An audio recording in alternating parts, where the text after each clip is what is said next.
আজকে আমি তৈরি করব কুশির তরমুজের প্লেসমেট, মানে তরমুজ ডিজাইনের। তো সেজন্য আমি 3.5 mm হুক নিয়েছি এবং সামারিয়ান সুতাটা আমি 2 প্লাই করে নিয়েছি। এটা মিডিয়াম সামারিয়ান। তো প্রথমে আমি একটি ম্যাজিক রিং করে তার ভিতরে আমার 12টি ডিসি করতে হবে। আমি প্রথমে 4টি চেন নিয়ে নিচ্ছি। 3টি চেন সমান একটি ডিসি এবং আর একটি চেন হচ্ছে গিয়ে একটি স্পেস। তারপর হচ্ছে গিয়ে আমি আরেকটি ডাবল ক্রোশে তৈরি করে নিব এবং তারপর হচ্ছে গিয়ে আরেকটি চেন। এইভাবে মোট 12টি ডিসি হবে, অর্থাৎ একটি DC 1 DC 1 chain, 1 DC 1 chain. এভাবে আমি টোটাল 12টি ডিসি করবো এবং 12টি স্পেস থাকবে, চেন থাকবে 12টি।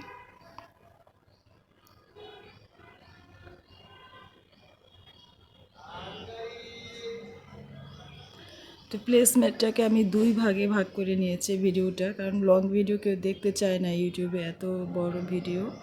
তো এই পর্বে আমি 4টি রাউন্ড করে দেখাবো, তারপরেরগুলো সেকেন্ড পার্টে থাকবে।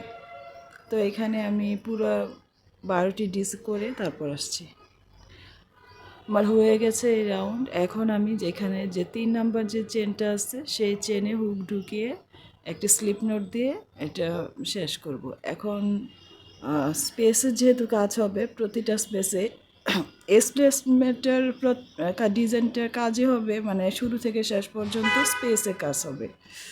তো আর একটি স্লিপ নোট দিয়ে আমি স্পেসে চলে এসেছি এবং এইখানে আমি 3টি চেন নিয়েছি, 3টি চেন এবং একটি ডিসি, 3 চেন 1 ডিসি।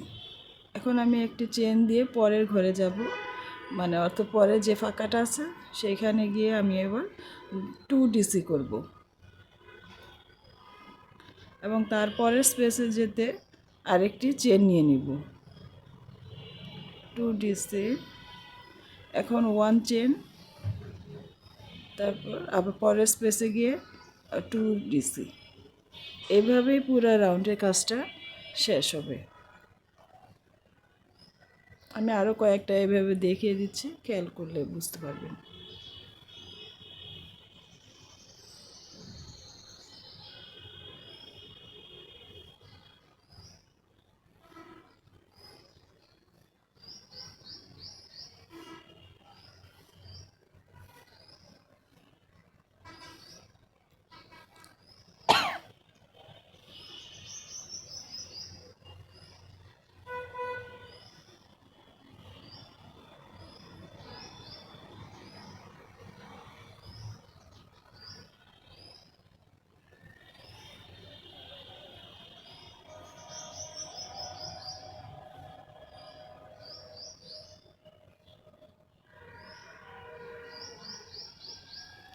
আপনারা চাইলে ভিডিওটি স্পিড বাড়িয়ে দেখতে পারেন, তো আমি স্পিড বাড়াইনি, যেভাবে করেছে সেভাবেই দেখছি, যাতে সবাই বুঝতে পারে, একদম নতুন যারা তারা বুঝতে পারে।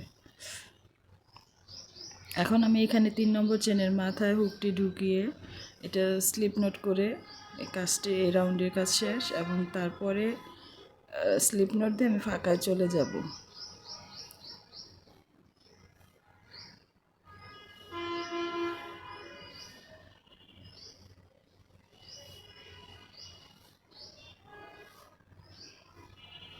এখন এখানে আমি 3টি চেন তৈরি করব।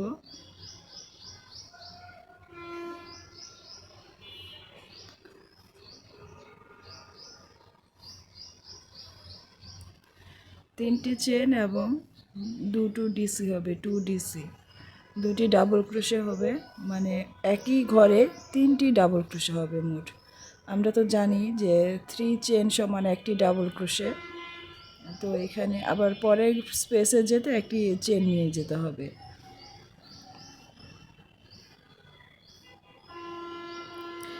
এটার কাজটাই এমন, প্রত্যেকটা স্পেসে কাজ হবে, কোনো স্পেস বাদ দেওয়া যাবে না এবং এক স্পেস থেকে আরেকটাতে যেতে, একটা ঘর থেকে আরেকটা ঘরে যেতে একটা চেন নিয়ে যেতে হবে। এবং এইখানেও আমি 3টি ডাবল ক্রোশেট করে নিচ্ছি এবং তারপরে একটি চেন নিয়ে তারপরের ঘরে যাব। এই রাউন্ডের কাজ এটাই। চেন নিয়ে তারপরের ঘরে গিয়ে আবার 3টি ডাবল ক্রোশে হবে।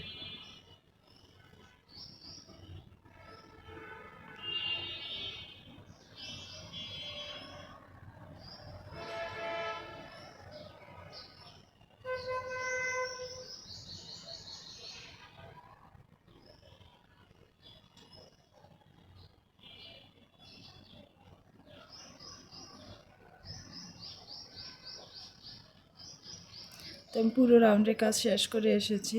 এখন এখানে 3 নাম্বার চেনের মাথায় হুকটি ঢুকিয়ে আমি স্লিপ নট দিয়ে কাজটি শেষ করে দেব। এই রাউন্ডের কাজ শেষ। তারপরে রাউন্ডের কাজ শুরু করতে আমি স্পেসে যেতে স্লিপ নট দিয়ে দুটো স্লিপ নট দিয়ে আমি ওই স্পেসে চলে যাব, কারণ সরাসরি এটা তো যাওয়া যাবে না। সেজন্য মানে স্লিপ নট দিয়ে গেলে ওই জিনিসটা সুন্দর লাগে দেখতে, বোঝা যায় না। কাজটি শেষ হওয়ার পরে এটা আর বোঝা যায় না।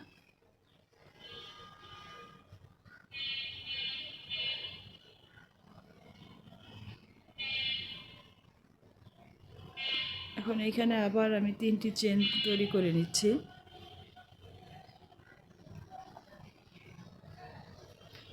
একটি ডাবল ক্রোশে, একটি চেন এবং একই ঘরে আরও 2টি ডাবল ক্রোশে।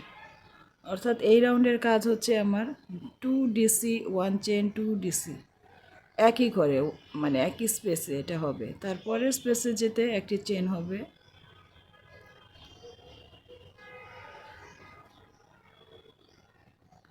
তারপরের স্পেসে যেতে একটি চেন নিয়ে আবার এভাবে করতে হবে 2 ডিসি 1 চেন 2 ডিসি, অর্থাৎ 2টি ডাবল ক্রোশে, একটি চেন এবং আবার 2টি ডাবল ক্রোশে হবে একই ঘরে। আবার তারপরের ঘরে যেতে মাঝখানে একটি চেন হবে এবং পুরো রাউন্ডের কাজটা এভাবেই।